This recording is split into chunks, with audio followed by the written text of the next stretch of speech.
اللهم صل على سيدنا محمد یا رب صل وسلم.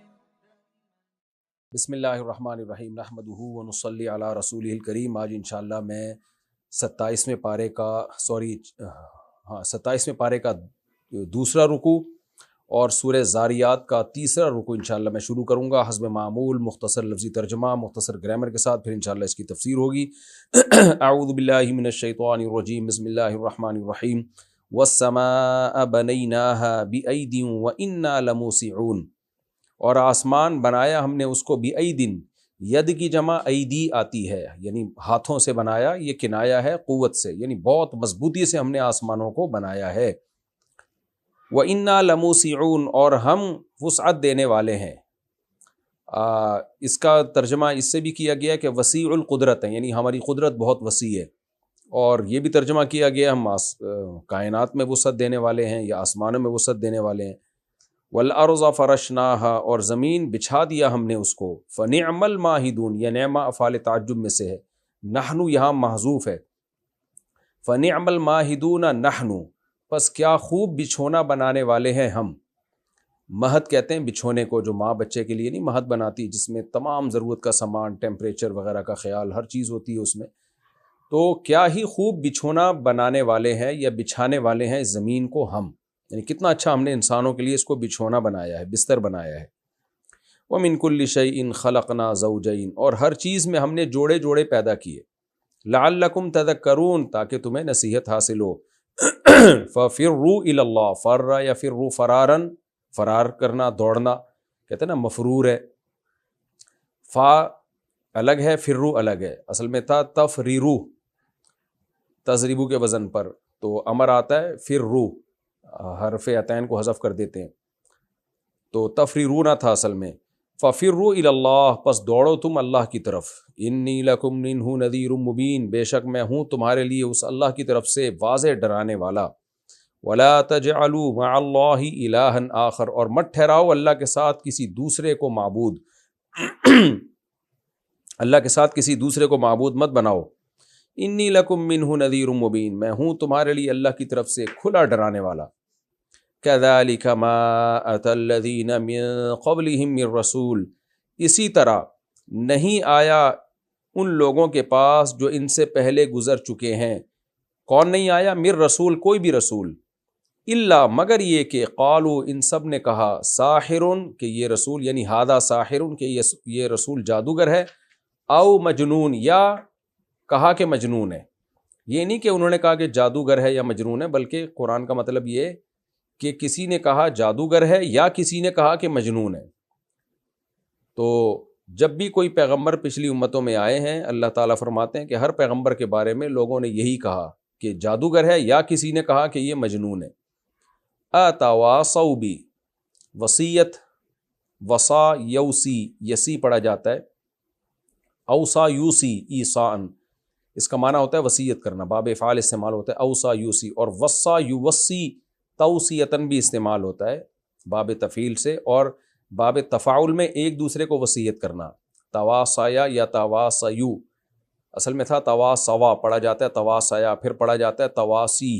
یہ جو صرف جانتے ہیں ان کو پتہ ہے کہ قوانین لگتے ہیں تو یہ اس طرح سے صیغہ چینج ہو جاتا ہے، یعنی اس کی شکل چینج ہو جاتی ہے، معنی وہی رہتا ہے. تو اتواصو، یہ حمزہ سوال کے لیے، استفہام کے لیے. تواصو اصل میں تھا تواصیو، تزاربو. باب تفاعل میں ہوتا ہے نا، ایک دوسرے کو یعنی فعل میں اشتراک ہو جاتا ہے. تو اتواصو بہ، کیا ان سب نے ایک دوسرے کو وصیت کر رکھی ہے اس بات کی، یعنی کس بات کی کہ جو بھی پیغمبر آئے تو ان کو مجنون اور ساحر ہی کہنا ہے، جادوگر ہی کہنا ہے. کیا یہ سب قومیں ایک دوسرے کو وصیت کرتی آئی ہیں؟ بل ہم قوم طاغون، اللہ کہتے ہیں نہیں وصیت نہیں کی ہے. بہت سی قومیں تو صدیوں پہلے گزری ہیں، ان کی تو ان سے ملاقات ہی نہیں ہوئی. بلکہ بات اصل میں یہ ہے ہم قوم طاغون، یہ سب سرکش لوگ ہیں. طاغی، طغا یطغا، طغیانن کا معنی سرکشی کرنا. فتول عنہم، پس اے نبی آپ ان سے اعراض کیجئے. فما انت بملوم، آپ قابل ملامت نہیں ہے. ملوم اصل میں تھا ملوومن، مضروبن کی طرح، مقتولن کی طرح. تو جس پہ ملامت کی جائے تو ملوم قانون لگ کے پڑھا جاتا ہے ملوم، آپ قابل ملامت نہیں ہیں۔ وذکر، اور آپ نصیحت کیجئے، فإن الذکریٰ تنفع المؤمنین، اس لیے کہ نصیحت فائدہ پہنچائے گی ان لوگوں کو جو ایمان لانا چاہتے ہیں یا ایمان لا چکے ہیں۔ وما خلقت الجن والانس الا لیعبدون، اور نہیں پیدا کیا میں نے جنات کو اور انسان کو مگر صرف اس لیے کہ وہ عبادت کریں۔ لیعبدونی تھا اصل میں، یا کو حذف کر دیا، تاکہ وہ میری عبادت کریں۔ ما ارید منہم، نہیں ارادہ کرتا میں ان سے، من رزق، کسی روزی کا، میں ان سے روزی کا ارادہ نہیں کرتا، تفسیر میں ڈیٹیل آئے گی انشاءاللہ۔ وما ارید، اور نہ میں ارادہ کرتا ہوں، ان یطعمون، کہ وہ مجھے کھلائیں، اصل میں تھا یطعمونی، اطعم یطعم، اطعامن کا معنی کھلانا، نہ میں ان سے روزی کا مطالبہ کرتا ہوں، نہ میں ان سے مطالبہ کرتا ہوں کہ وہ مجھے کھانا کھلائیں۔ ان اللہ هو الرزاق، بے شک اللہ تعالیٰ ہی زبردست روزی دینے والا ہے، رازق کا مبالغہ ہے، رزاق خوب روزی دینے والا ہے، ذو القوہ طاقتور ہے، المتین، متین بھی پائیداری کو کہتے ہیں اس میں یہ چیز متین ہے یعنی پائیدار ہے، تو یہاں بھی مراد قوت میں پائیداری یعنی اس بہت طاقتور ہے۔ فَإِنَّ لِلَّذِينَ ظَلَمُوا، پس بے شک ان لوگوں کے لیے جنہوں نے ظلم کیا، ذنوباً باری ہے، مثل ذنوب اصحابہم، ان کے اصحاب کی باریوں کی طرح، اصحاب کی باری کی طرح۔ کیا مطلب؟ دیکھیں ذنوب کہتے ہیں ڈول کو، جو کنویں پہ ڈول ہوتا ہے نا، بڑا والا ڈول جو بھرا ہوا ڈول ہوتا ہے پانی سے، یا بھرے ہوئے یعنی اتنا کہ پانی کے فل بھرا ہوا ہو یا بھرے ہوئے کے قریب پانی ہو، تو اس بھرے ہوئے ڈول کو عربی میں ذنوب کہتے ہیں، جس کی جمع اذنبہ آتی ہے اور ذنائب بھی آتی ہے۔ تو عرب میں کیا ہوتا تھا کہ ڈول کی باریاں لگتی تھیں، بھئی تمہاری باری ہے، اب اس کے ڈول کی باری ہے، وہ اپنے لیے پانی نکالے گا، تو اس لیے ذنوب کا لفظ باریوں کے معنی میں بھی استعمال ہونے لگا۔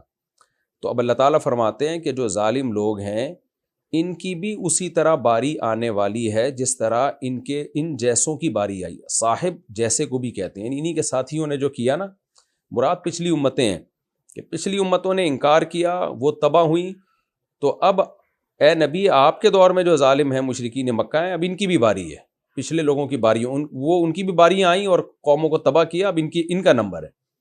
یہ بالکل ایسے ہی جیسے اردو میں ہم کہتے ہیں بھائی اب ان کا نمبر لگا، اب یہ ویٹنگ لسٹ پہ ہیں، پچھلی امتوں کے ساتھ جو ہوا نا اب ان کے ساتھ بھی ہونے والا ہے۔ فلا یستعجلون، پس یہ جلدی نہ مچائیں، فویل للذین کفروا، پس تباہی ہے ان لوگوں کے لیے جو کافر ہیں، من یومہم الذی، ان کے اس دن سے تباہی ہے، یوعدون، جس دن کا ان سے وعدہ کیا جاتا ہے، یعنی وہ دن ان کے لیے تباہ کن بن کے آئے گا۔ یہ ہو گیا جی لفظی ترجمہ، بہت آسان ہے یہ رکوع۔ اب تفسیر کی طرف چلتے ہیں، یعنی سورہ ذاریات کا آخری رکوع اور 27ویں پارے کا دوسرا رکوع۔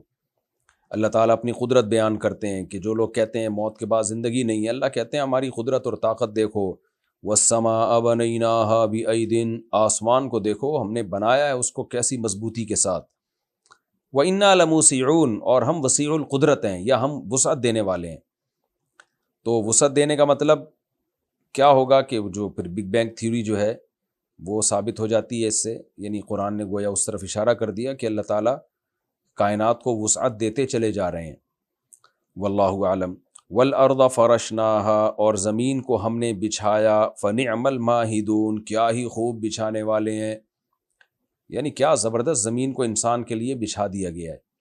بعض لوگوں نے اس آیت سے استدلال کیا کہ زمین چپٹی ہے، گول نہیں ہے، یہ بالکل غلط استدلال ہے۔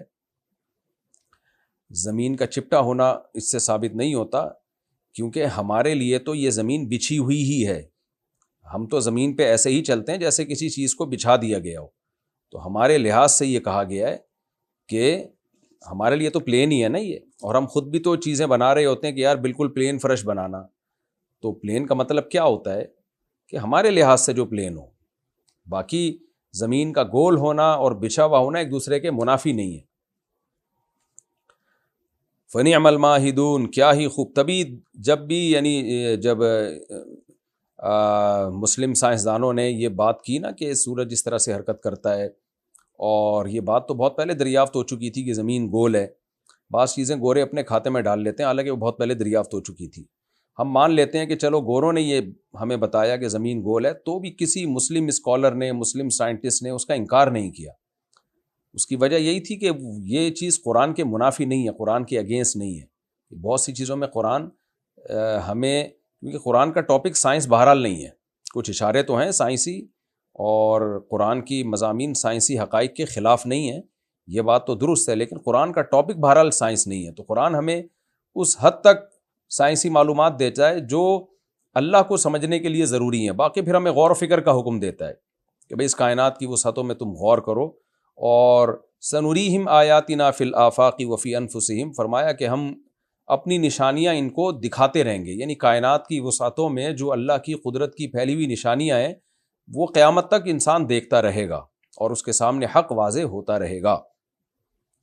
فرمایا ہم نے زمین کو بچھا دیا، فنعم الماہدون، کیا بہترین بچھونا بنانے والے ہیں۔ تو ہمارے لحاظ سے تو بچھونا ہی ہے زمین بھائی، کیونکہ ورنہ اگر اس آیت کے آپ نے ظاہری معنی ہی دیکھنا ہے پھر تو اشکال ہوگا کہ بچھونا تو ہے ہی نہیں ہے، کیونکہ بچھونا تو نرم گدا ہوتا ہے، پھر اس میں جو مائیں بچھونے لگاتی ہیں، مہد تو اصل میں اس کو کہتے ہیں نا، جو گود میں، ماں کی گود میں بچہ ہو یا بستر پہ ہو، تو مہد تو اس گود کو یا بستر کو کہا جاتا ہے، تو گود تو ہے ہی نہیں زمین۔ تو عرب بھی یہ سمجھتے تھے کہ اس سے مراد تشبیہ دینا ہے، تشبیہ، کہ انسان کے لیے زمین بالکل ایسے جیسے بچے کے لیے ماں کی گود، بچے کو ماں کی گود میں اور ماں کے بچھائے ہوئے بستر میں تمام سوٹیبل چیزیں میسر ہوتی ہیں جو بچے کی زندگی کے لیے ضروری ہیں، تو انسان کے لیے بھی اللہ نے زمین کو ایسا ہی بنایا۔ وَمِن كُلِّ شَيْءٍ خَلَقْنَا زَوْجَيْنِ، اور ہر چیز کے ہم نے جوڑے بنائے ہیں، لَعَلَّكُمْ تَذَكَّرُونَ، تاکہ تمہیں نصیحت حاصل ہو۔ ان جوڑوں کو دیکھ کر تمہیں پتہ چلے کہ یہ خود بخود نہیں بنے، خدا نے بنایا ہے۔ آئنسٹائن کا نظریہ اضافت تھا نا کہ ہر چیز کو سمجھنے کے لیے ہمیں اس کے مد مقابل چیز کو سمجھنا پڑتا ہے، تو ہر دونوں چیزیں ایک دوسرے پر ڈیپینڈ کرتی ہیں۔ تو قرآن نے بھی یہی دعویٰ صدیوں پہلے کیا ہے کہ ہر چیز میں جوڑے ہیں، نر مادہ جوڑے ہوں، الیکٹران پروٹون کے جوڑے ہوں، کوئی بھی ہو، دنیا میں پورا نظام کائنات اسی پلس مائنس پہ چل رہا ہے۔ تو اللہ کہتے ہیں ہر چیز میں ہم نے بنا دی ہیں یہ پلس مائنس اور جوڑے جو ہے نا، نظام ہر چیز میں ہم نے بنایا ہے، تاکہ تمہیں نصیحت ہو، تمہیں پتہ چلے یہ اگر خود بخود ہوتا تو اتنا بہترین مربوط نظام نہ ہوتا۔ یعنی انسانوں میں بھی جوڑے ہیں نر مادہ کے، جانوروں میں بھی جوڑے ہیں، بے جان چیزوں میں بھی جوڑے ہیں، اور انہی جوڑوں سے ایک دوسرے کو سمجھا جاتا ہے۔ مرد کا تصور عورت کے بغیر ممکن نہیں ہے، عورت کا تصور مرد کے بغیر ممکن نہیں ہے، گرمی کا تصور سردی کے بغیر ممکن نہیں ہے، سردی کا گرمی کے بغیر ممکن نہیں ہے۔ تو سب چیزوں کو ایک دوسرے کے اگینسٹ سے ہم سمجھتے ہیں، مخالف سے ہم سمجھتے ہیں۔ بس جب یہ ثابت ہو گیا کہ ہر چیز کے ہم نے جوڑے بنائے ہیں، تو صاف پتہ چلتا ہے یہ خود بخود اگر کائنات بنی ہوتی تو اتنی خوبصورت مینجمنٹ نہ ہوتی، لہذا اللہ کا وجود، اس کی توحید ثابت ہو گئی۔ فَفِرُّوا إِلَى اللَّهِ، اے لوگو تم اللہ کی طرف دوڑو، یعنی توحید کی طرف اور اللہ کے حکام کی طرف دوڑو۔ انی لکم منہ نذیر مبین، میں اللہ کی طرف سے تمہیں ڈرانے والا ہوں کھلا، یعنی اگر تم اللہ کی طرف نہیں دوڑو گے تو تم پر عذاب آئے گا۔ وَلَا تَجْعَلُوا مَعَ اللَّهِ إِلَٰهًا آخر، ہاں اللہ کی طرف دوڑنے میں صرف اللہ کی طرف دوڑنا ہے، ایسا نہ ہو کہ اللہ کے ساتھ دوسروں کو بھی معبود بنا دو، لہذا اللہ کے ساتھ کسی اور کو معبود مت بناؤ۔ انی لکم منہ نذیر مبین، میں تمہیں اللہ کی طرف سے واضح ڈرانے والا ہوں۔ کذالک ما اتى الذین من قبلہم من رسول، جب نبی یہ باتیں کرتے تو تانے ملتے، ساحر دیوانہ، معاذ اللہ، جادوگر ہیں دیوانے ہیں، جادوگر ہیں دیوانے ہیں، یہی تانے دیتے۔ تو اللہ نے فرمایا جس طرح یہ آپ کو تانے دے رہے ہیں، اسی طرح پچھلی امتوں میں کوئی ایسے پیغمبر نہیں ہے جو آئے ہوں اور لوگوں نے یہ نہ کہا ہو کہ جادوگر ہیں یا مجنون ہیں۔ تو یہ تو پرانا تانا ہے، تو یہ کوئی نیا تانا نہیں ہے۔ اتواصوا بہ، اللہ کہتے ہیں کیا ان سب نے ایک دوسرے کو وصیت کر رکھی ہے؟ ایک ہی رٹ لگائے چلے جا رہے ہو نا سب، تو ہم کیا کہتے ہیں یار تم سب نے آپس میں کوئی گیدرنگ کی تھی کہ ہم نے یہی الزام لگانا ہے، تو کچھ اور بات کر لو۔ تو اللہ تعالیٰ بھی یہی فرماتے ہیں اتواصوا بہ، کیا ان سب نے ایک دوسرے کو وصیت کر رکھی ہے؟ قوم نوح نے بھی، قوم عاد نے بھی، قوم سمود نے بھی، فرعونیوں نے بھی، سب نے پیغمبروں کو یہی جملہ کہا ہے، تو مشرکین مکہ بھی یہ کہہ رہے ہیں۔ پھر اللہ خود ہی جواب دیتے ہیں نہیں وصیت نہیں کی ہے، اصل میں بات یہ ہے بل ہم قوم طاغون، یہ لوگ سرکش لوگ ہیں۔ جو سرکش اور ہٹ دھرم ہوتا ہے اس کو کوئی نہ کوئی تانا حق پرستوں کو دینا پڑتا ہے، جب کچھ سمجھ میں نہیں آتا تو بس یہی کہتے ہیں یہ دیوانہ ہے، معاذ اللہ۔ یا اس پہ جادو، یہ جادوگر ہے، یہ باتوں میں جو ان کی اٹریکشن ہے، لوگ ان کی طرف کھینچے چلے جاتے ہیں، بولنا اچھا آتا ہے، لوگ کہتے ہیں نا اصل بولنا بہت اچھا آتا ہے، یا یہ باتیں بہت معاذ اللہ گھمانے کے ماہر ہیں، اس طرح کی باتیں لوگ کرتے ہیں۔ فَتَوَلَّ عَنْهُمْ، پس اے نبی آپ ان کے طعنوں کی فکر مت کریں۔ دیکھیں نبی صلی اللہ علیہ وسلم کو بہت ٹینشن ہوتی تھی، یہ کہنا آسان ہے، ہم بھی لوگوں کو جب کہتے ہیں، لیکن حقیقت یہ ہے کہ جب لوگ مخالفت کرتے ہیں، آپ کو برا بھلا کہتے ہیں، انسان لوہے کا بنا ہوا نہیں ہے، وہ گوشت پوست کا بنا ہوا انسان ہے، انسان ڈپریشن میں جاتا ہے، اسٹریس ہوتی ہے، اس کو تسلیوں کی ضرورت ہوتی ہے۔ آج بعض بڑے فنٹر بنے پھرتے ہیں، کہتے ہیں ہمیں لوگوں کی مخالفت کی کوئی پرواہ نہیں ہے، کوئی اثر نہیں ہوتا، سب باتیں ہوتی ہے کہنے کی، ہاں کسی پہ کم اثر ہوتا ہے، کسی پہ زیادہ ہوتا ہے، مگر اثر بہت ہوتا ہے۔ تو سید الانبیاء نبی صلی اللہ علیہ وسلم بھی بشر تھے، تو جب وہ بار بار آپ کو جادوگر اور مجنون کے طعنے دیتے تھے تو آپ کو بھی تکلیف ہوتی تھی، تو اللہ نے فرمایا فتولی عنہم، اے نبی آپ ان سے اعراض کریں، فما انت بملوم، آپ قابل ملامت نہیں ہیں، آپ کوئی ایسا کام نہیں کر رہے جس سے آپ کو ملامت کی جائے، آپ کو جادوگر یا دیوانہ کہا جائے۔ اللہ تسلیاں دے رہے اپنے حبیب صلی اللہ علیہ وسلم کو۔ اس سے یہ بھی پتہ چلتا ہے بھائی مبلغین کو بھی تسلیوں کی ضرورت ہوتی ہے۔ تبھی میں لوگوں سے کہتا ہوں کہ کسی کی کوئی اچھی بات فیس بک پہ، یوٹیوب پہ، انسٹاگرام پہ، ٹک ٹاک پہ سنو تو کمنٹس میں اچھا تبصرہ کیا کرو۔ جب بھی کسی کی اچھی بات پہ آپ اس کو اپریشیٹ کرتے ہیں تو اس کو خوشی ہوتی ہے اور اس کا دل چاہتا ہے کہ میں اور اچھائی کو پروموٹ کروں، اور جب کوئی الٹی بات کیا کرے تو نیگیٹو کمنٹس کیا کرو اس پہ۔ بعض لوگوں کو لینا دینا ہی نہیں ہوتا، کہتے ہیں دنیا میں جو ہو رہا ہے ہوتا چلا جائے، نہ آپ نیگیٹو کمنٹس کریں، کوئی بے حیائی کو پھیلا رہا ہے۔ آج کل سوشل میڈیا پہ ایسا بہت ہو رہا ہے، گھر میں نا میاں بیوی کو لڑوانے والی باتیں بہت ہو رہی ہیں، عورت کو آزاد بنا کے نا مردوں کے مقابلے میں لا کے کھڑا کیا جا رہا ہے، طلاقیں اس طرح سے ہوں گی، تو لوگ ان کو کہہ رہے ہوتے ہیں ماشاء اللہ very good, well done, well done نہیں کہا کریں، آپ بولیں کہ بھائی تم لڑوا رہے ہو، میاں بیوی میں پھوٹ ڈلوا رہے ہو، تو نیگیٹو کمنٹس کرنے چاہیے، کیونکہ اس سے انسان کی حوصلہ شکنی ہوتی ہے۔ تو جب پیغمبر صلی اللہ علیہ وسلم کو تسلیوں کی ضرورت ہے تو سب سے پہلے ہمارے نبی صلی اللہ علیہ وسلم کو تسلی کس نے دی؟ آپ کی زوجہ حضرت خدیجہ نے دی۔ جب پہلی دفعہ فرشتہ آیا نا، آپ پریشان ہوئے، گھبرا گئے، تو حضرت خدیجہ کے پاس دوڑے ہوئے آئے، بخاری کی حدیث ہے، آپ کتنی پریشانی میں تھے، زملونی، مجھے چادر اوڑاؤ، سردی لگ رہی تھی، آپ کانپ رہے تھے، تو سیدہ خدیجہ نے آپ کو تسلی دی کہ یہ کوئی شیطانی تصرف نہیں ہو سکتا۔ وجہ اس کی یہ کہ آپ تحمل الکلہ، آپ بے کسوں کا سہارا ہیں، آپ بیواؤں کا خیال کرتے ہیں، آپ سچ بولتے ہیں، آپ غریبوں کی مدد کرتے ہیں، آپ صادق اور امین ہیں، تو کیسے ہو سکتا ہے کہ اللہ آپ کو ایسے ہی لاوارث چھوڑ دے؟ تو سیدہ خدیجہ رضی اللہ تعالیٰ عنہ نے آپ کو تسلی دی۔ تو انسان کو ضرورت ہوتی ہے اس کی۔ فتول عنہم فما انت بملوم، اے نبی آپ قابل ملامت نہیں ہیں، آپ نہ ساحر ہیں، نہ جادوگر ہیں، نہ مجنون ہیں، وذکر، اور آپ نصیحت کرتے رہیے۔ اب سوال پیدا ہوتا ہے، جب نصیحت کا رسپانس یہ مل رہا ہے کہ کوئی مان نہیں رہا اور لوگ مجھے جادوگر اور مجنون کہہ رہے ہیں، تو نصیحت کا فائدہ کیا؟ اللہ نے ایک اور تسلی دی، فَإِنَّ الذِّكْرَىٰ تَنفَعُ الْمُؤْمِنِينَ، فرمایا نصیحت مومنین کو فائدہ پہنچائے گی۔ سارے ہٹ دھرم نہیں ہوتے، کچھ نیک لوگ بھی ہوتے ہیں، کچھ ایمان لانا چاہتے ہیں، تو جو لا چکے ہیں یا لانے والے ہیں ان کو نصیحت فائدہ پہنچائے گی۔ وَمَا خَلَقْتُ الْجِنَّ وَالْإِنسَ إِلَّا لِيَعْبُدُونَ، فرمایا کہ اے نبی آپ کا دعویٰ، آپ کی دعوت بہت جاندار ہے، اس لیے کہ اگر لوگ آپ کو جھٹلائیں تو اس کا مطلب یہ ہوا کہ ہم نے اس کائنات کو بیکار پیدا کیا ہے، انسان کی خدمت کے لیے پیدا کیا، اور انسان کو کوئی کام، کوئی اس کا ویژن نہیں ہے، کوئی ہدف نہیں ہے، یہ کیسے ہو سکتا ہے؟ یعنی نبی کو جھٹلانے سے صرف یہ تھوڑی لازم آ رہا ہے کہ نبی کو جھوٹا تم ثابت کرنا اپنے خیال کے مطابق، تو نبی کو معاذ اللہ جھوٹا ہونا ثابت کر دو گے، بلکہ اس کا اثر تو یہ پڑے گا کہ پھر یہ ثابت ہو جائے گا کہ اللہ نے کوئی پیغمبر بھیجا ہی نہیں ہے، اس کا مطلب اللہ کو بندوں سے کوئی لینا دینا ہی نہیں ہے، اس کا مطلب اللہ نے بندوں کو کسی خاص ہدف کے لیے پیدا ہی نہیں کیا، وہ ایسے ہی پیدا کر کے چھوڑ دیا ہے۔ تو اللہ کہتے ہیں یہ کیسے ہو سکتا ہے؟ اس لیے فرمایا وما خلقت الجن والانس الا لیعبدون، میں نے نہیں بنایا جنات اور انسان کو مگر صرف اس لیے کہ وہ میری عبادت کریں۔ اس کا مطلب جو مفسرین اور صحابہ تابعین سے منقول ہے، عبادت کا اطاعت، میری مان کے چلیں، تو جب عبادت کا ٹائم ہوگا عبادت کریں گے، جب رزق کمانے کا حکم ہوگا رزق کمائیں گے، یعنی جو کچھ ہو ان کا جینا اور مرنا اللہ کے لیے ہو، اس لیے پیدا کیا کہ کون اللہ کا بن کے زندگی گزارتا ہے اور کون اللہ کا باغی بن کے زندگی گزارتا ہے۔ اے نبی میں نے پیدا ہی انسانوں کو اس لیے کیا ہے۔ ما اريد منهم من رزق وما اريد ان يطعمون، میں ان سے رزق کا مطالبہ نہیں کرتا. کیا مطلب؟ اللہ تعالیٰ دلیل دے رہے ہیں کہ اگر میں نے عبادت کے لیے پیدا نہیں کیا تو پھر کس کام کے لیے پیدا کیا ہے. پھر انسان کے ذہن میں یہی آئے گا کہ اللہ سے معاذ اللہ کائنات سنبھل نہیں رہی تھی، اتنی مخلوق پیدا کر دی. انسان چونکہ ذہین مخلوق ہے اس لیے انسان کے ذمہ لگایا کہ روزی روٹی کا اب تم ان کے لیے انتظام کرو، رزق تم پیدا کرو. تو اللہ کہتے ہیں میں نے تم سے رزق کا مطالبہ نہیں کیا، یعنی اس کائنات میں رزق پیدا تم نہیں کرو گے، یہ میں نے تمہارے ذمہ نہیں لگایا ہے. وما اريد ان يطعمون، اور میں نہ یہ تم سے چاہتا ہوں کہ مجھے کھلاؤ. یعنی دیکھیں جو مملکت کا سربراہ ہوتا ہے نا، وہ کیا چاہتا ہے؟ بھائی کوئی میرا معاون مددگار بنے، ملک سے سلطنت چل نہیں رہی ہے تو عوام کے لیے کچھ کھانے پینے کا اور ان کی رہائش کا میرے ساتھ مل کے بندوبست کرے.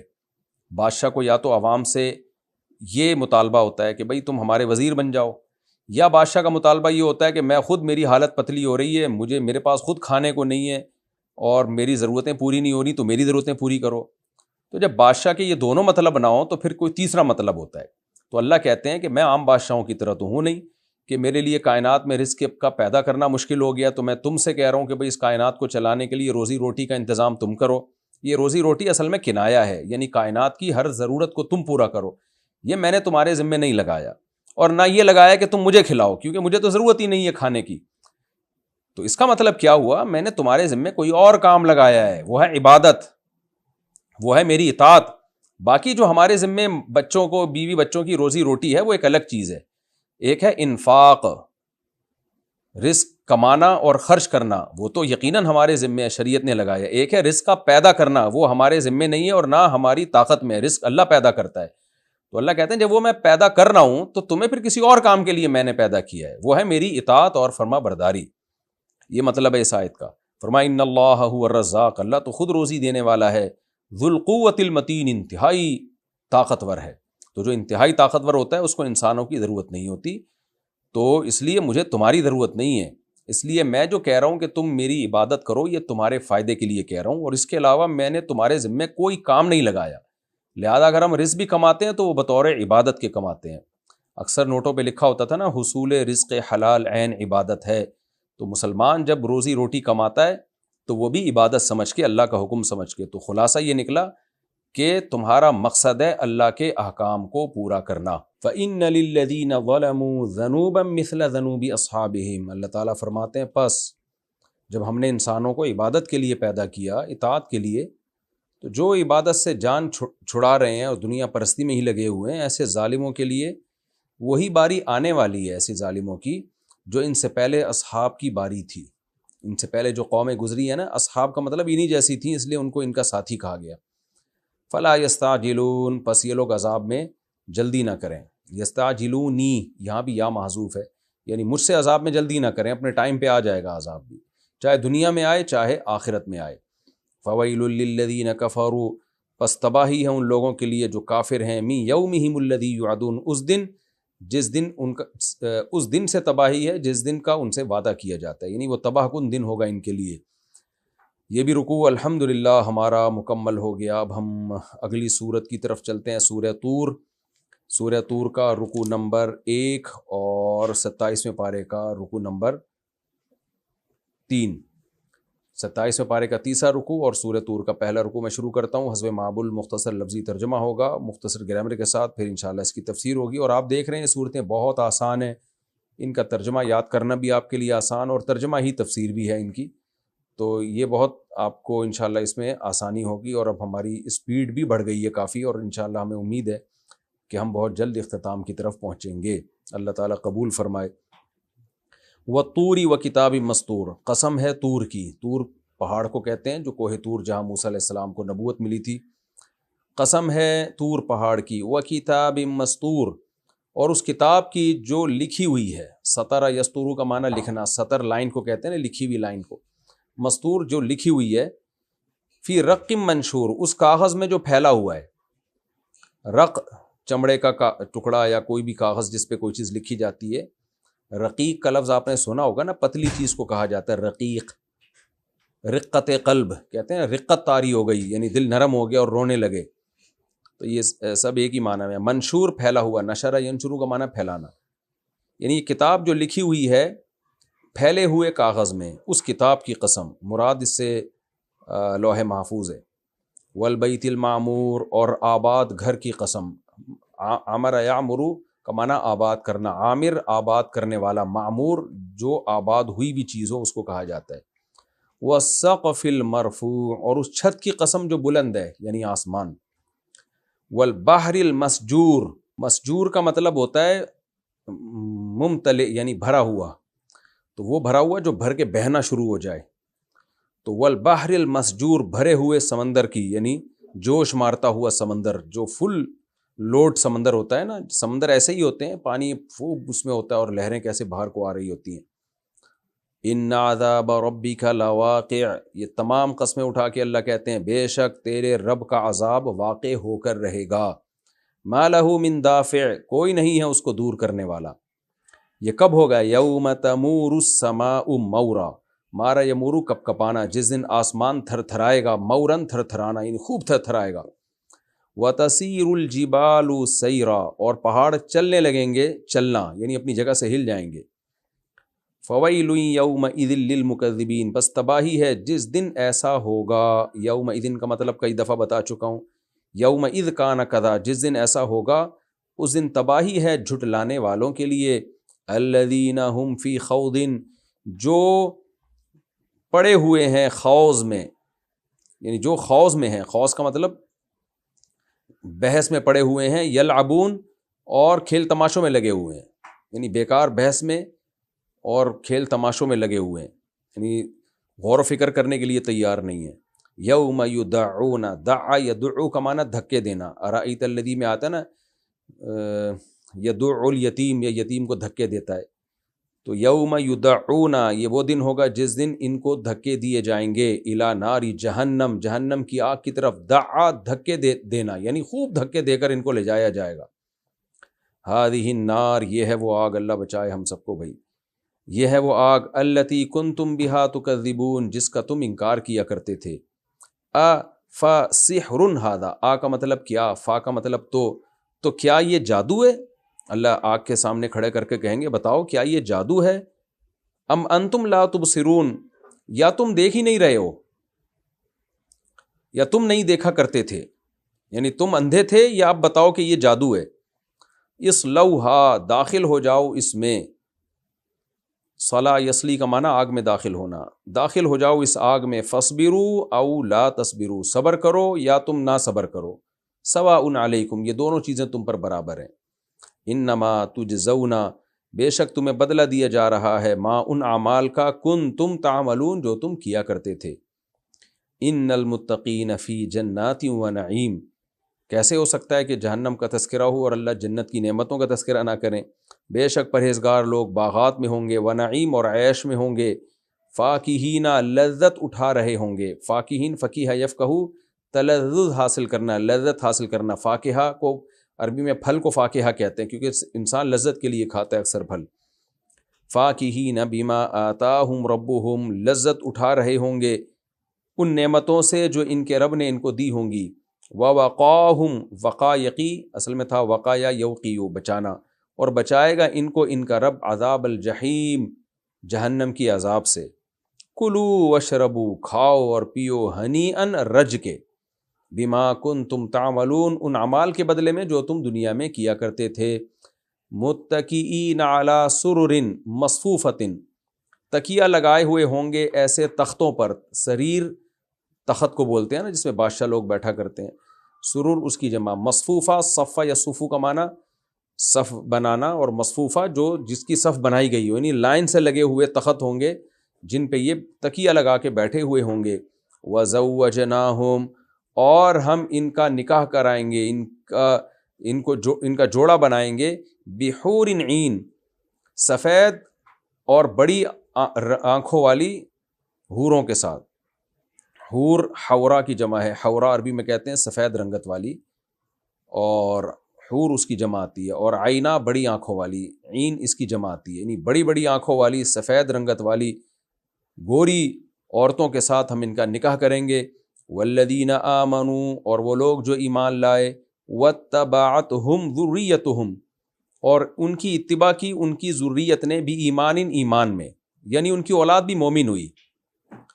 الحقنا بہم، تو ایسے ایمان والوں کے ساتھ ہم لاحق کر دیں گے ذریتہم، ان کی اولادوں کو بھی. یعنی جنت میں جب اونچے مقامات پر جائیں گے نا تو ان کے اچھے اعمال کی وجہ سے ہم کیا کریں گے کہ ان کی اولادوں کو بھی جنت میں وہیں لے آئیں گے انہی کے پاس. حالانکہ ان اولادوں کے اس درجے کے نیک اعمال نہیں ہوں گے، لیکن وہ اولاد مومن ہونا ضروری ہے اس کے لیے. وما التناہم، اور کمی نہیں کریں گے ہم، من عملہم، ان کے عمل میں سے، یعنی جو والدین ہیں التناہم، ہم ان میں کوئی کمی نہیں کریں گے. اب آگے اس کا بیان ہے ان میں سے کیا مراد ہے، یعنی ان کے عمل میں سے، یعنی ان میں کوئی کمی نہیں کریں گے، یعنی ان کے عمل میں ہم کوئی کمی نہیں کریں گے.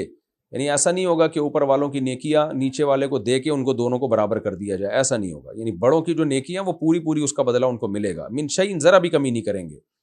کل امرئ، ہر شخص، بما کسب، جو کچھ اس نے کمایا ہے دنیا میں، رہین، اس میں پھنسا ہوا ہوگا. رہین رہن سے نکلا ہے. رہن کوئی چیز رکھوائی جاتی ہے نا تو وہ رہین کہلاتی ہے. وہ رہن جب تک آپ قرضہ ادا نہ کر دیں وہ رہن آپ کا پھنسا ہوا ہوتا ہے. آپ جب تک پیمنٹ نہ کریں نا تو آپ کا مال پھنسا ہوا ہوتا ہے. تو اللہ کہتے ہیں ہر شخص اپنے اعمال میں پھنسا ہوا ہے. نکلے گا جب اپنا عمل صحیح پیش کر دے گا وہ. تو عمل اگر صحیح پیش نہیں کیا، برا عمل ہے، تو اس میں وہ پھنسا ہوا ہوگا. اس لیے اللہ نے فرمایا کہ ہر شخص رہن رکھا ہوا ہے اپنے اعمال، یعنی ہر آدمی گروی ہے اپنے اعمال کے بدلے میں. اعمال اچھے ہوں گے تو اپنے آپ کو اس توق سے نکالے گا، اعمال اچھے نہیں ہوں گے تو اس میں پھنسا رہے گا وہ. وَأَمْدَدْنَاهُمْ، اور ہم مزید دیں گے ان کو. امداد کا معنی مدد کرنا، مزید عطا کرنا. بِفَاكِهَةٍ، پھل بھی، وَلَحْمٍ، اور گوشت بھی، مما یشتہون، وہ ان چیزوں کا گوشت جو یہ چاہیں گے. جس چیز کا گوشت کھانے کا دل کرے گا ان کو ملے گا، یا جس چیز جو پھل کھانے کا دل چاہے گا ان کو ملے گا. یتنازعون فیہا، جھگڑا کر رہے ہوں گے اس جنت میں، یعنی تنازع کر رہے ہوں گے، چھینا جھپٹی کر رہے ہوں گے اس جنت میں. کأسن، گلاسوں پہ. لا لغو فیہا، لیکن اس جنت میں کوئی لغو بات نہیں ہوگی. ولا تأثیم، اور نہ کوئی گناہ کی بات. یعنی جھگڑا تو ہوگا مگر اس میں وہ اس ٹائپ کا جھگڑا نہیں ہوگا جیسا دنیا میں ہوتا ہے کہ گناہ تک نوبت پہنچ جائے یا بیہودہ باتوں تک نوبت پہنچ جائے. وَيَطُوفُ عَلَيْهِمْ، اور چکر لگائیں گے ان کے اوپر، غلمان، لڑکے. غلام لڑکے کو بولتے ہیں، غلمان اس کی جماعت. یہ 9 عمر لڑکے ہوں گے اتنے خوبصورت، غلمان الہم، جو ان کے لیے ہوں گے. کأنہم، گویا کہ وہ، لؤلؤ، موتی ہیں، مکنون، چھپائے ہوئے. موتی کو جب چھپا دیا جائے تو اس کی فریشنس اور اس کی چمک دھمک خراب نہیں ہوتی. تو یعنی ایسے خوب آہو تاب کے ساتھ وہ بچے ہوں گے خوبصورت، جو موتیوں کی طرح بکھرے ہوئے ہوں گے اور ان کی خدمت میں لگے ہوئے ہوں گے جنت میں. وَأَقْبَلَ بَعْضُهُمْ عَلَى بَعْضٍ، اور ان جنتیوں میں سے بعض کی طرف متوجہ ہوں گے. یتساءلون، ایک دوسرے سے سوال پوچھیں گے. قالوا، یعنی بات چیت کریں گے، پوچھیں گے، حال احوال پوچھیں گے. تو حال احوال پوچھتے ہوئے کیا کہیں گے؟ انا کننا، بے شک تھے ہم، قبل، پہلے، یعنی جنت میں آنے سے پہلے دنیا میں، فی اہلنا، اپنے گھر والوں میں، مشفقین، پریشانیوں میں تھے ہم. شفیق یشفق، شفقن کا معنی گھبرانا، مشفق کا معنی بھی پریشان ہونا، ٹینشن میں ہونا، تو خوف زدہ ہونا، یعنی ہم خوف کی حالت میں تھے. تفسیر میں ڈیٹیل آئے گی انشاءاللہ. فمن اللہ علینا، پس اللہ نے ہم پر احسان کر دیا. ووقانا، اور بچا لیا ہم کو اللہ نے، عذاب السموم، لو کے عذاب سے، یعنی گرم عذاب سے، یعنی جہنم سے. سموم لو کو کہتے ہیں، لیکن گرم کوئی بھی چیز گرم ہو تو جہنم کی آگ چونکہ گرم ہے تو اس لیے آگ کو کبھی سموم سے کبھی کسی اور لفظ سے تعبیر کیا. انا کننا من قبل، بے شک تھے ہم اس سے پہلے، ندعوہ، اس اللہ کو پکارا کرتے تھے. انہ هو البر الرحیم، بے شک وہ بہت احسان کرنے والا. بر کہتے ہیں نیکوکار. تو انسان کو جب نیک کہا جائے تو اس کا مطلب کچھ اور ہوتا ہے. اللہ کی طرف جب بر یعنی نیکی کی نسبت ہو تو اس کا مطلب کچھ اور ہوتا ہے. اللہ کی طرف جب بر کی نسبت ہوگی تو اس کا مطلب احسان کرنے والا. الرحیم، رحم کرنے والا ہے. بے شک وہ اللہ بہت احسان کرنے والا اور رحم کرنے والا ہے. یہ رکوع کا لفظی ترجمہ ہو چکا. اب ہم اس کی تفسیر کی طرف چلتے ہیں. یہ جی ہمارا لفظی ترجمہ ہو چکا. اب ہم تفسیر کی طرف چلتے ہیں. سورہ طور کا پہلا رکوع. وطور وکتاب مسطور، قسم ہے طور پہاڑ کی. طور پہاڑ کی قسم اللہ نے اس لیے اٹھائی کہ کوہ طور بھی اس پہ گواہ ہے کہ اللہ کا عذاب واقع ہو کے رہے گا۔ اگر اللہ نے نافرمانوں کو عذاب میں نہ ڈالنا ہوتا تو کوہ طور پہ موسیٰ علیہ السلام کو بلا کر وحی کیوں کرتا؟ تو یہ اہم اہم مقامات جو ہیں یہ سب اس بات کی گواہی دیتے ہیں کہ یہ کائنات کسی مقصد کے لیے بنی ہے، ورنہ اللہ کو موسیٰ کلیم اللہ کو بھیجنے کی کیا ضرورت تھی، اور کوہ طور پہ ہم کلام ہونے کی کیا ضرورت تھی۔ قسم ہے طور پہاڑ کی، و کتاب مستور، اور لکھی ہوئی کتاب، فی رقم منشور، جو پھیلے ہوئے صفحے میں ہے، یعنی پھیلے ہوئے کاغذ میں ہے۔ مراد لوح محفوظ ہے، یعنی لوح محفوظ بھی اس پر گواہ ہے۔ والبیت المعمور، اور بیت معمور بھی، آباد بیت۔ حدیث میں اس کی تفسیر آئی ہے کہ 7ویں آسمان پر بیت اللہ ہے، ایک اور بیت اللہ ہے جو فرشتوں سے ہر وقت آباد رہتا ہے، اور بہت زیادہ فرشتے وہاں طواف کرتے ہیں، سجدہ کرتے ہیں، تو اللہ نے اس کی قسم اٹھائی۔ والسقف المرفوع، یعنی وہ بیت معمور بھی اس بات پر گواہ ہے، ورنہ کیا ضرورت تھی؟ یعنی اس سے عبادت کی ویلیو پتہ چلتی ہے کہ فرشتے وہ بھی اللہ کی کثرت سے عبادت کرتے ہیں، تو انسان کیوں عبادت سے جی چرا رہا ہے؟ اگر انسان عبادت سے جان چھڑائے گا تو اس کو عذاب ہوگا۔ والسقف المرفوع، اور بلند آسمان کی قسم، یہ بھی اللہ کی قدرت کی دلیل ہے۔ والبحر المسجور، اور بھرے ہوئے سمندروں کی قسم۔ یہ ساری چیزیں اللہ کی قدرت کی دلیل ہیں، جو اس بات کی دلیل ہیں کہ اللہ نے انسان کو بیکار پیدا نہیں کیا، یہ سب چیزیں انسانوں کے لیے ہیں، تو انسان بھی کسی خاص ہدف کو دے کر بھیجا گیا، اور وہ کیا ہے؟ اللہ کو راضی کرنا۔ اس لیے اگر وہ راضی نہیں کرے گا تو سزا آئے گی، اور وہ سزا کیا ہے؟ ان عذاب ربک لواقع، بے شک تیرے رب کا عذاب واقع ہو کر رہے گا۔ ما لہ من دافع، اور اس سے کوئی دور کرنے والا نہیں ہے، کوئی دور کرنے والا نہیں ہے۔ یہ کب ہوگا عذاب؟ یوم تمور السماء مورا، جس دن آسمان کپ کپائے گا۔ وتسیر، شروع میں تو آسمان کپ کپائے گا، پھر قرآن سے پتہ چلتا ہے پھر پھٹ جائے گا آسمان۔ وتسیر الجبال سیرا، اور پہاڑ اپنی جگہ سے ہل جائیں گے، شروع میں ہلیں گے اپنی جگہ سے، اس کے بعد روئی کے گالوں کی طرح بکھر جائیں گے۔ فویل یومئذ للمکذبین، پس تباہی ہے ان لوگوں کے لیے جو جھٹلانے والے ہیں، جس دن ایسا ہوگا اس دن تباہی ہوگی ان کے لیے۔ الذین هم فی خوض یلعبون، جو گھسے ہوئے ہیں کھیل تماشوں میں لگے ہوئے ہیں، فضول بحثوں میں لگے ہوئے ہیں، اللہ کی آیات کا انکار کرتے ہیں۔ یوم یدعون، یہ تباہی اس دن ہوگی جس دن ان کو دھکے دیے جائیں گے جہنم کی آگ کی طرف، خوب دھکے دے کر لایا جائے گا، اور کہا جائے گا ہذہ النار التی کنتم بہا تکذبون، یہ ہے وہ آگ جس کا تم انکار کیا کرتے تھے۔ افسحر ھذا، تو بتاؤ کیا اب یہ جادو ہے؟ تم جو نبی کو کہتے ہیں نا جادو جادو، اور نبی جو باتیں کر رہے ہیں وہ جادوگروں کی باتیں، تو بتاؤ کیا یہ جادو ہے؟ ام انتم لا تبصرون، یا تم اب بھی نہیں دیکھ رہے ہو، یعنی ابھی بھی اندھے ہو، نظر نہیں آ رہا؟ دنیا میں تو اندھے بنے ہوئے تھے، اب بھی کیا اندھے ہو؟ اس کا جواب ہے، اس کو کہتے ہیں استفہام انکاری، یعنی اب نہیں، اب تو اندھے نہیں ہیں بھائی، اب تو اپنی آنکھوں سے دیکھ رہے ہیں۔ اب اللہ کہیں گے اس لوحہ، داخل ہو جاؤ اس میں، فصبروا او لا تصبروا، اب تمہاری مرضی ہے، تم صبر سے کام لو یا کام نہ لو۔ اللہ بچائے ہمیں اس عذاب سے۔ سواء علیکم، تم پر برابر ہے یہ بات، صبر کرو گے تو کوئی ثواب نہیں ملے گا، چیخو گے تو فریاد رسی نہیں ہوگی۔ اب اشکال ہوتا ہے کہ اللہ آگ میں داخل کر کے اتنا بڑا ظلم کیوں کر رہا ہے؟ اس کا جواب اللہ نے دیا، ہم ظلم نہیں کر رہے، انما تجزون ما کنتم تعملون، تمہیں وہی بدلہ دیا جا رہا ہے جو تم دنیا میں کرتے تھے، یہ تمہارے ہی اعمال ہیں جو تمہارے سامنے آ گئے ہیں۔ ان المتقین فی جنات و نعیم، اگر میں ظالم ہوتا تو تمہیں عذاب دیتا اور نیک لوگوں کو اچھا بدلہ نہ دیتا، تو دیکھو نیک لوگوں کو اچھا بدلہ بھی دیا ان کے اعمال کے حساب سے۔ بے شک پرہیزگار لوگ باغات میں ہوں گے اور عیش میں ہوں گے، فاکہین بما آتاہم ربہم، لذت اٹھا رہے ہوں گے ان نعمتوں سے جو ان کے رب نے ان کو دی ہیں۔ ووقاہم ربہم عذاب الجحیم، اور سب سے بڑا انعام رب نے کیا کیا؟ ان کو اس جہنم کی آگ سے بچا لیا اس نے۔ اور کیا کہا جائے گا ان سے؟ کلو وشربو، کھاؤ اور پیو، ہنیئن، رج کے کھاؤ۔ دنیا میں آدمی رج کے نہیں کھا سکتا، کچھ پابندیاں ڈاکٹروں کی طرف سے ہیں، کچھ غربت مہنگائی کی وجہ سے پابندیاں ہوتی ہیں، کچھ ہاضمہ خراب ہونے کا ڈر ہوتا ہے، وہاں اللہ کہیں گے رج کے کھاؤ، بما کنتم تعملون، یہ ان اعمال کا بدلہ ہے جو تم نے دنیا میں کیے ہیں۔ حالانکہ اس لیول کے اعمال تو کسی نے نہیں کیے ہوتے، لیکن اللہ نے اس کو عمل کا بدلہ ہی قرار دے دیا، کیونکہ اللہ شکور ہے، قدردان ہے۔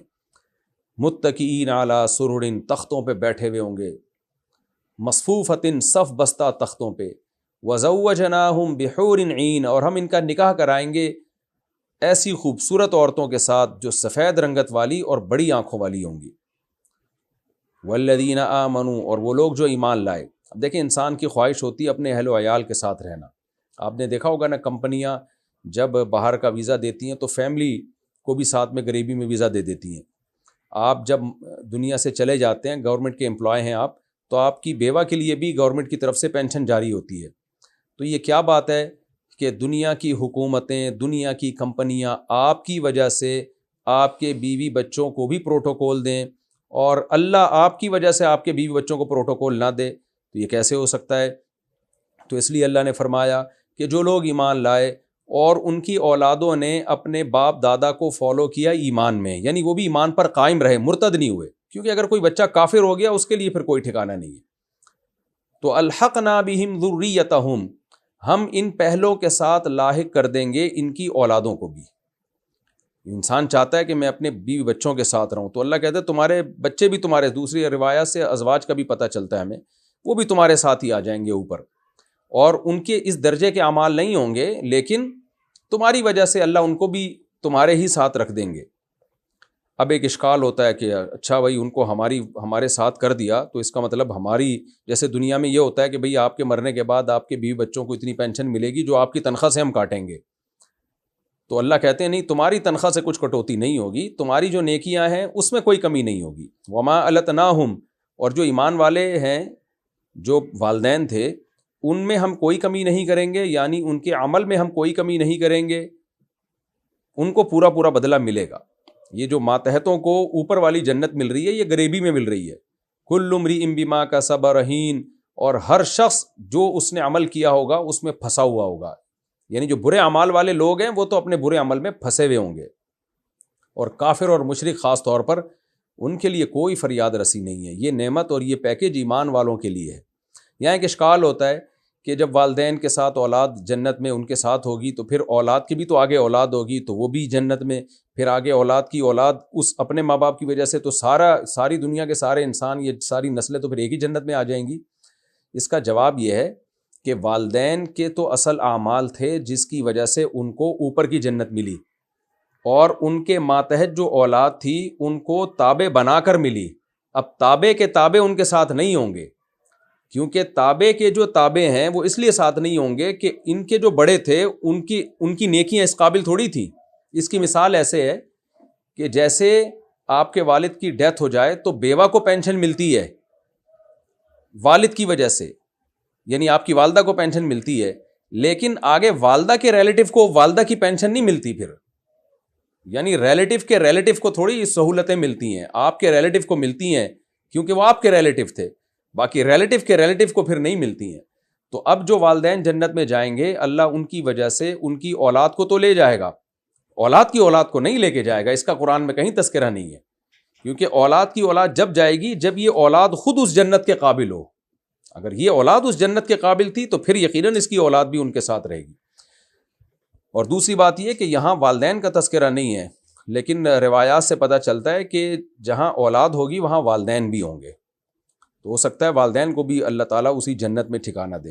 اور دوسری بات یہ ہے کہ یہ اس جنت کا قرب تو ملے گا لیکن وہ درجہ نہیں ملے گا. سہولتیں ملنا الگ چیز ہوتی ہے اور مقام اور مرتبہ ملنا الگ چیز ہوتی ہے.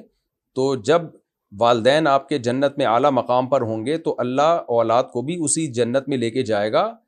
انعامات میں تو شریک کرے گا لیکن درجات میں اللہ شریک نہیں کریں گے، کیونکہ جو خود اپنے عمل سے اوپر کی جنت میں گئے ہوں اور جو غریبی میں چلے گئے ہوں، تابع بن کے چلے گئے ہوں، ان کے اعمال میں درجات میں بہرحال فرق ہوتا ہے. جیسے پینشن کی آپ اس کی مثال لے لیں نا، جو ظاہر ہے جو اصل تھا اس کو جو مقام اور مرتبہ ملا وہ ماتحت کو بہرحال نہیں ملتا، لیکن اللہ کی یہ نعمت ہے کہ کیونکہ جنتیوں کی خواہش ہوگی ہم اپنے اہل و عیال کے ساتھ رہیں، تو اگر اہل و عیال میں کچھ تھوڑی بہت قابلیت ہوئی تو اللہ ان کو لے جائے گا. ہاں کوئی بہت ہی نالائق ہوئے تو پھر احادیث سے ثابت ہے کہ ان کو پہلے سزا ملے گی جہنم میں، گناہ معاف ہوں گے وہاں، پھر اس کے بعد ان کو اللہ جنت میں لے کے جائے گا. جلدی سے ہم اس کو مکمل کر لیتے ہیں، ٹائم مکمل ہو چکا ہے. وَأَمْدَدْنَاهُمْ بِفَاكِهَةٍ وَلَحْمٍ مِّمَّا يَشْتَهُونَ، اللہ فرماتے ہیں اور ہم ان کو مزید پھل دیں گے اور گوشت دیں گے جو یہ چاہیں گے. يَتَنَازَعُونَ فِيهَا كَأْسًا لَا لَغْوٌ فِيهَا وَلَا تَأْثِيمٌ. جنت کا ایک تصور آتا ہے بھائی وہ تو سارے صوفی بن کے بیٹھے ہوئے ہوں گے، ہر چیز بٹن دبا کے آ رہی ہوگی، دنگا مستی تو ہوگی نہیں، وہاں پہ مزہ تو ہوگا ہی نہیں. اللہ کہتے ہیں نہیں، جب وہ شراب کے پیالے لے کر آئیں گے نا تو سب جھپٹیں گے اس میں، اور اس میں مستی بھی ہوگی، دنگا مستی ہوگی، لوگ ایک دوسرے سے لڑیں گے، لیکن ایسی لڑائی ہوگی لا لغون فیہا جس میں لغو نہیں ہے اور نہ گناہ ہے. کوئی نفرتوں تک نوبت نہیں پہنچے گی، صرف ہنسی مذاق تک پہنچے گی نوبت. وَيَطُوفُ عَلَيْهِمْ غِلْمَانٌ لَهُمْ، خوبصورت بچے ہوں گے بکھرے ہوئے، چکر لگا رہے ہوں گے، خدمت کے لیے لگے ہوئے ہوں گے. یطوفو کا معنی خدمت کر رہے ہوں گے، خوب آنا جانا لگا ہوا ہوگا. كَأَنَّهُمْ لُؤْلُؤٌ مَكْنُونٌ، اتنے پیارے بچے خوبصورت جیسے چھپائے ہوئے موتی. تو پھر جنتی ایک دوسرے کی طرف رخ کر کے بات چیت کریں گے اور کہیں گے انا کننا قبل فی اہلنا مشفقین. دیکھو دنیا میں ہم کتنے پریشان تھے، یہ پریشانی سے وہ پریشانی مراد ہے، یا تو صبر کی، جیسے آپ دیکھ لیں نا غزہ میں جو ہو رہا ہے، صبر کر رہے ہیں وہ لوگ، اور یعنی شریعت سے پیچھے نہیں ہٹ رہے، دشمنان اسلام کے ساتھ مکبکا نہیں کر رہے، جوڑ نہیں کر رہے، اور اسی طرح گناہوں سے بچنے پہ بھی کچھ صبر کرنا پڑتا ہے. تو یہ وہ والا صبر مراد ہے جو ہر مومن کو کچھ نہ کچھ درجے میں صبر کرنا پڑتا ہے. تو دیکھو ہم دنیا میں صبر کیا کرتے تھے، شراب نہیں پیتے تھے، زنا نہیں کرتے تھے، پردہ کیا کرتی تھی جو دیندار خواتین ہیں، یہ سب چیزیں اس میں داخل ہیں. فمن اللہ علینا، اللہ نے ہم پر احسان کیا، اور اس صبر کی وجہ سے اللہ نے ہمیں جہنم کی آگ سے ووقانا عذاب السموم، جہنم کی آگ سے بچا لیا. انا کننا من قبل ندعوہ، ہم دنیا میں بھی پہلے اللہ ہی کو پکارا کرتے تھے، یعنی اسی پر اعتماد تھا، اسی سے مانگا کرتے تھے کہ ہمیں پریشانیوں سے بچا تو. انہ هو البر الرحیم، واقعی وہ بہت احسان کرنے والا اور رحم کرنے والا ہے. اس نے ہماری دعاؤں کو قبول کر کے آج ہمیں جنت میں پہنچا دیا، ہم پر احسان بھی کیا اور ہم پر رحم بھی کیا. یہ رکوع بھی الحمدللہ کمپلیٹ ہو گیا. اب اگلے ایپیسوڈ میں انشاءاللہ میں سورہ طور کا رکوع نمبر 2 اور 27ویں پارے کا رکوع نمبر 4 انشاءاللہ میں شروع کروں گا. اللہ تعالی ہمیں سمجھنے کی، عمل کی توفیق عطا فرمائے. وما علینا الا البلاغ.